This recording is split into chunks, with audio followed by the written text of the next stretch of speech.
लतिका दीदी लड्डू गोपाल की परम भक्त थी। जवानी में पति के गुजर जाने के बाद दूसरों के घरों में काम करके उन्होंने अपने इकलौते बेटे नीरज को पढ़ाया और नीरज की अच्छी नौकरी लग चुकी थी। और लतिका देवी लड्डू गोपाल की भक्ति में लतिका देवी घी दही गुड़ से लड्डू गोपाल को सुबह का नाश्ता करा रही थी। अभी घी दही खा लीजिए लड्डू गोपाल, फिर थोड़ी देर में मैं आपके लिए आलू के पराठे बना दूंगी। लतिका दीदी लड्डू गोपाल की सेवा में लगी थी। तभी उन्होंने देखा कि कुछ अनजान लोग उनके घर आए और घूम घूम कर उनके घर को देख रहे थे। उनके जाने के बाद उन्होंने अपने बेटे से पूछा, नीरज बेटा यह कौन लोग थे? क्या तूने दीपावली पर घर को पेंट करने के लिए बुलाया था क्या? तभी उसका बेटा बोलता है, माँ इस बार हम लोग दिवाली पर यहाँ नहीं रहेंगे। तो कहाँ रहेंगे बेटा? हम लोग विदेश जा रहे हैं। मैं यह घर बेच रहा हूँ। इन लोगों ने हमारा घर खरीद लिया है। क्या बेटा तूने ये क्या कर दिया? घर बेच दिया? मुझे बताया तक नहीं। तुम्हें कब बताता? तुम्हें तो अपने लड्डू गोपाल से फुर्सत ही नहीं मिल रही थी। लेकिन यह घर तेरे पिताजी की आखिरी निशानी है बेटा, तू ऐसा मत कर। पिताजी नहीं रहे तो उनकी आखिरी निशानी का क्या करूं? हम लोग कल विदेश जा रहे हैं माँ। और मैं कहाँ जाऊंगी बाबू? तुम अपने लड्डू गोपाल के साथ जहाँ चाहो वहाँ चली जाना। लतिका दीदी के हाथ कांपने लगे। अपने कांपते हुए हाथों से वो लड्डू गोपाल के लिए आलू के पराठे बनाने लगी। इस घर में अपने लड्डू गोपाल के लिए आखिरी पराठा बना लीजिए।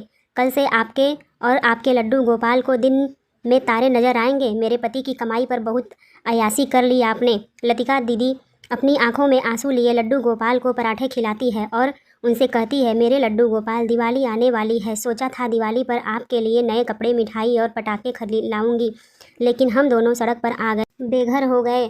उस दिन लतिका दीदी ने ना तो नाश्ता किया और ना खाना खाया, लेकिन लड्डू गोपाल की सेवा में कोई कमी नहीं आने दी। दूसरे दिन नीरज अपनी पत्नी और बच्चों के साथ विदेश चला जाता है। घर के नए मालिक घर में आ जाते हैं और लतिका दीदी से घर से जाने के लिए कहते हैं, हमने यह घर खरीद लिया है। आपको आपके बेटे ने नहीं बताया क्या? उसने मुझे बताया है, लेकिन मैं कहाँ जाऊँगी? मेरा कोई ठिकाना नहीं है। तुम कहीं भी जाओ, हमें उससे कोई मतलब नहीं है, लेकिन यह घर जल्दी से जल्दी खाली कर दो।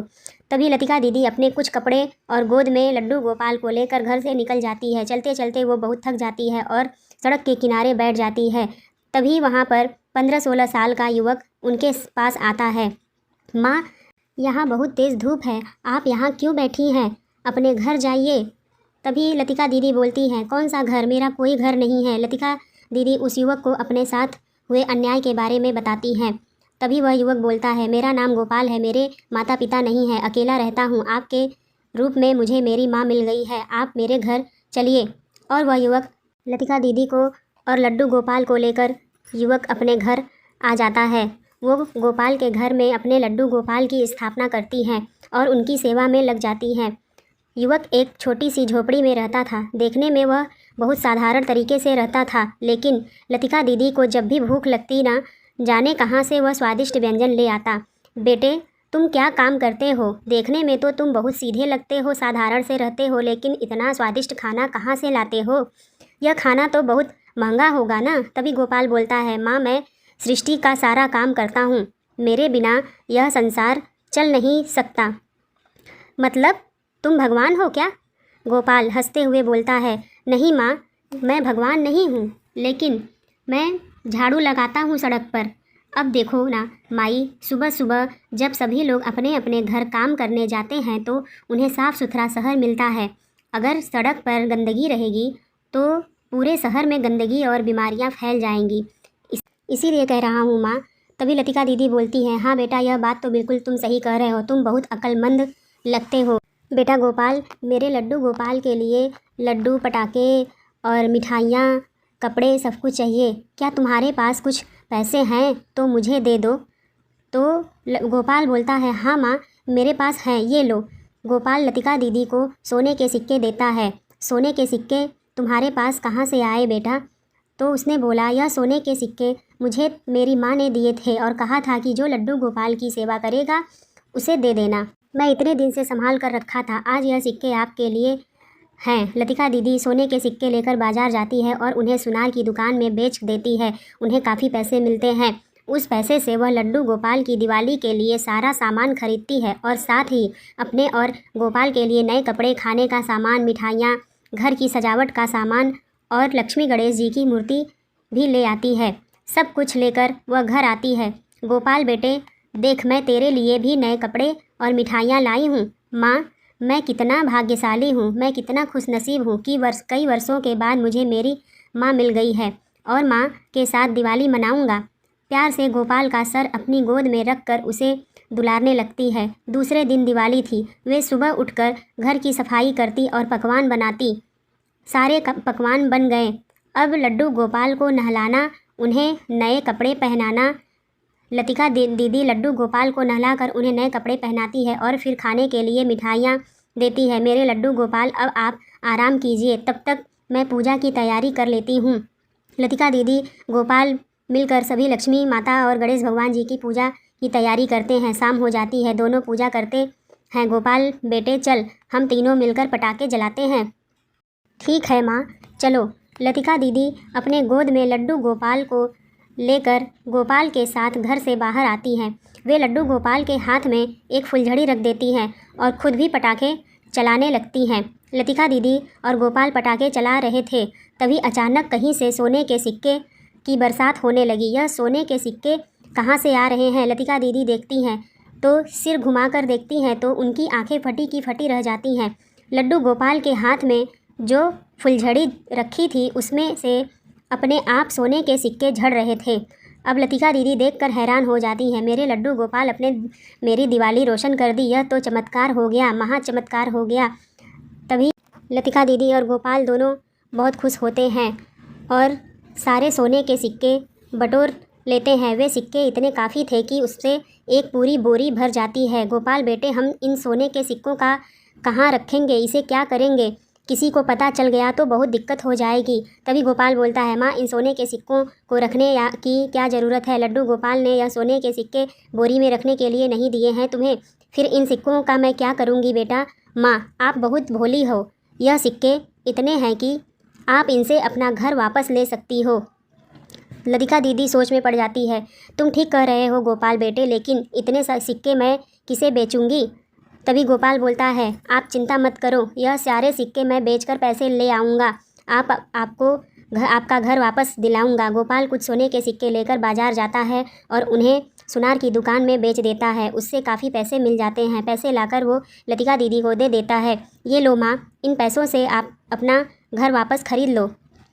तभी लतिका दीदी बोलती है, लेकिन मैं अकेली यह सब कैसे करूँगी बेटा? तुम अकेली कहाँ हो माँ? लड्डू गोपाल है ना तुम्हारे साथ? फिर अगले दिन सुबह लतिका दीदी अपने लड्डू गोपाल को गोद में लेकर युवक गोपाल के साथ अपने घर जाती है। तभी वहाँ पे जो रहने वाला मालिक था वह बोलता है, तुम यहाँ क्या कर रही हो? मैं अपना घर वापस लेने आई हूँ। मैंने नीरज से यह 5 करोड़ में ख़रीदा था। तभी लतिका दीदी बोलती है, मैं इसका तुम्हें 6 करोड़ देती हूँ, लेकिन तुम्हें मेरा घर खाली करना होगा। 6 करोड़? तभी उस मालिक ने बोला, थोड़ी देर में, ठीक है, मैं इसे खाली करने के लिए तैयार हूँ। लतिका दीदी उसे पैसे देती हैं और वह घर खाली कर देता है, जिसके बाद लतिका दीदी अपने लड्डू गोपाल की स्थापना करती हैं। तभी गोपाल बोलता है, माँ, तुम्हें तुम्हारा घर वापस मिल गया, अब मेरा क्या काम है, मैं चलता हूँ। तभी लतिका दीदी बोलती हैं, गोपाल बेटे, तुम कहाँ जा रहे हो? तुमने मुझे उस वक्त पर सहारा दिया जब मेरे अपने बेटे ने मुझे बेसहारा कर दिया था। तुम मेरे साथ इसी घर में रहोगे, तुम्हें कहीं जाने की ज़रूरत नहीं है। तभी गोपाल बोलता है, माँ, मैं तो तुम्हारे साथ हमेशा रहता हूँ, लेकिन अभी मुझे जाना होगा। तभी लतिका दीदी बोलती हैं, तुम हमेशा मेरे साथ नहीं रहोगे, तुम्हारे जाने के बाद मैं बिल्कुल अकेली हो जाऊंगी। माँ, मैं तुम्हें कभी अकेला नहीं होने दूंगा, तुम हमेशा मुझे अपने पास पाओगी। तभी इतना कहकर युवक गोपाल लड्डू गोपाल की मूर्ति में समा जाता है। यह देखकर लतिका दीदी समझ जाती है कि गोपाल कोई और नहीं, खुद लड्डू गोपाल थे जो उसकी मदद करने आए थे। वो लड्डू गोपाल को अपनी गोद में उठाकर उन्हें दुलारने लगती है। उसी समय वहाँ नीरज अपनी परिवार के साथ आता है। वह कहता है, नीरज बेटे, तू तो विदेश चला गया था ना? माँ, मुझे बहुत बड़ी गलती हो गई, माँ मुझे माफ़ कर दो। मैं विदेश गया था, लेकिन वहाँ मेरे घर में आग लग गई और सब जलकर राख हो गया। मेरा काम भी छूट गया, मैं और मेरा परिवार बेघर हो गया। लेकिन तुम यहाँ कैसे? यह घर तो मैंने बेच दिया था ना माँ। यह सब लड्डू गोपाल की वजह से हुआ है बेटा, उनकी कृपा की वजह से। मेरे लड्डू गोपाल ने मेरा साथ नहीं छोड़ा, मेरे साथ दिवाली मनाई, पटाखे फोड़े और दिवाली के दिन मुझे मेरा घर वापस दिला दिया। तू चिंता मत कर बेटे, सब ठीक हो जाएगा। नीरज अपने परिवार के साथ उसी घर में रहने लगता है। लतिका दीदी का घर परिवार एक बार फिर से एक हो जाता है। लतिका दीदी गोपाल के घर में जो बोरी लेकर आई थी उसमें सोने के सिक्के रखे हुए थे। वो कुछ सोने के सिक्के लेकर बाजार जाती है और उन्हें बेचकर जो पैसे मिलते हैं उसे नीरज को दे देती है। नीरज बेटे, तू इन पैसों से अपना काम फिर से शुरू कर। माँ, मैंने तुम्हारे साथ इतना गलत किया फिर भी तुमने मेरे लिए अपने गहने बेच दिए। बेटे, इंसान को अपनी गलती का एहसास हो जाए, इससे बड़ी बात और कुछ नहीं हो सकती। तेरे सारे अपराध मैंने माफ़ कर दिए हैं। नीरज उन पैसों से अपना घर, अपना काम फिर से शुरू करता है। अब लतिका दीदी के साथ उनका पूरा परिवार लड्डू गोपाल की सेवा करने लगता है। लड्डू गोपाल और उनके आशीर्वाद से नीरज का काम भी अच्छा चलने लगता है और लतिका दीदी के घर में हर रोज़ दिवाली सी रौनक रहने लगती है और उनकी बहू भी उनके साथ अच्छे से व्यवहार करती है। सभी हंसी खुशी अपने घर परिवार के साथ रहने लगते हैं।